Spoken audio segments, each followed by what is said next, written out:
this question is from section 3.1c. It's question number 3. And I want to solve the system of 3 variables for x, y, and z. So I'm looking at these 3, and I think what we're going to start with looking at the x's for 5, 1, so 20 would be the common multiple, 5, ooh, that one looks pretty good because I've got 1s on both y's, and then the z's have much larger coefficients. So let's go with getting rid of y's first. So I'm going to go with the first equation and the last equation because they're already set up with a y and a negative y. So let's do it. So the first equation is 5x minus y plus 3z equals 10. And the next equation, which was the last one, was x plus y plus 5z equals 0. Okay. So what we want to do is add these two equations up. So I'm just going to see if I can underline this real fast to make it look like I am adding them.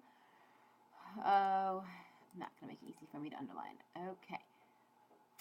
So, here's my, there we go, bottom border, whatever. I'm going to add these two equations together. There we go. And so when I do this, I'm going to get 5 plus 1 is 6x, negative 1 plus 1 is 0y, and then plus 3 plus 5 is 8z equals our 10 plus 0 is 10. So I'm going to take this equation right now and just kind of highlight it. I'm going to put a box around it to save that equation for later because I'm going to have to take two other equations, add them up, eliminate y also, so I can get two equations to eliminate just x and z. Okay, so because I already have a negative y in the first equation, how about I use that equation with the second equation to eliminate y?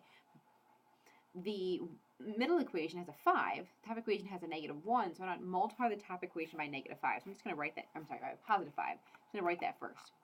Now, positive 5 times, let me just go ahead and copy this equation. All right, and so I'm going to finish that multiplication, multiplying the top equation by 5, will give me 25x minus 5y plus 15z equals 50, right? Distributing 5 through every single term in the top equation. Now we're going to just write down the middle equation because the middle equation is already going to be perfect to eliminate with that one because it already has a positive 5, so go with this negative 5. So the middle equation was 4x plus 5y plus 8z equals 14.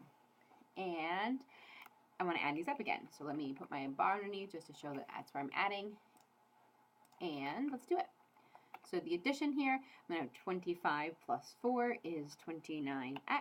Then I'm going to have negative 5 plus 5 is 0y. Then I'm going to have 15 plus 8 is 20, oops, I have to write the plus 23z. And finally equals our 50 plus 14 is 64. Okay, so I'm going to put a little box around this equation just to show that I have the two equations now in x and z. Now, those coefficient numbers aren't super nice. I'm going to go grab my calculator real quick. So I'm going to need to use some large numbers to eliminate x and z. So 29, 23, not super nice. I can multiply 6 times 29. So for x's, the least common multiple is 174. And if I do 8 times 23, the least common multiple for y's is 184. So they're both super large. Let's take the choice just to get rid of x. So I'm going to take this equation and I'm going to have to multiply that entire equation by, 29. 29. And then I'm going to take this equation and multiply it by, if I did 6, it would be a positive 174, so I'm going to have to do a negative 6. Okay? So I'm going to have to expand this window just a bit so I can see both of those at the same time. All right, so first, 29 times 6, that's going to give me 174x plus 29 times 8, that's going to give me 232 times z equals 29 times 10 is 290. That was all from this top equation right here times 29. Now I'm going to do this bottom equation here times negative 6. 29 times negative 6 will give me negative 174x.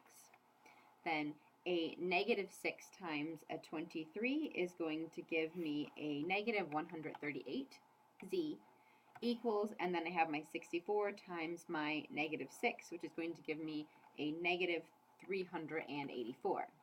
Okay, and again, we're going to add these two equations to eliminate x. Let's hope this comes out a little prettier than it currently looks. Okay, so if I add those two equations up, 174 minus 174 is 0x. Then I have 232 minus 138 is going to be 94z equals, and then 290 minus 384 gives me negative 94. That worked out really well. Now you can see that you can divide both sides by 94 and get a z value of negative 1. Okay. So we got the first variable solved for. Oops, I accidentally typed over that when I meant to just put it in a box. Got the first variable solved for, fantastic. Now I'm going to go into either of my two equations that only has x or z. I'm going to choose this one because it has the nicer coefficients. So I'm going to choose the, let's see, the 6x plus 8z. We're going to replace the z with negative 1 right there and solve for x. So that would be 6x minus 8 equals 10. And if you add 8 to both sides, you would have 6x equals, add the 8.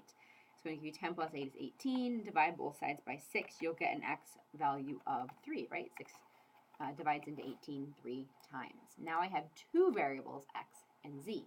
Okay, so go back up to your original equations, which I've shrunk so I can't quite see all of them. But are the original equations, I just want to pick whichever one of these I want. I'll go ahead and pick the bottom one, which is the x plus y plus 5z equals 0. So I'm going to use that equation and plug in the x and z values. So the x value I already know is 3. The z value is negative 1.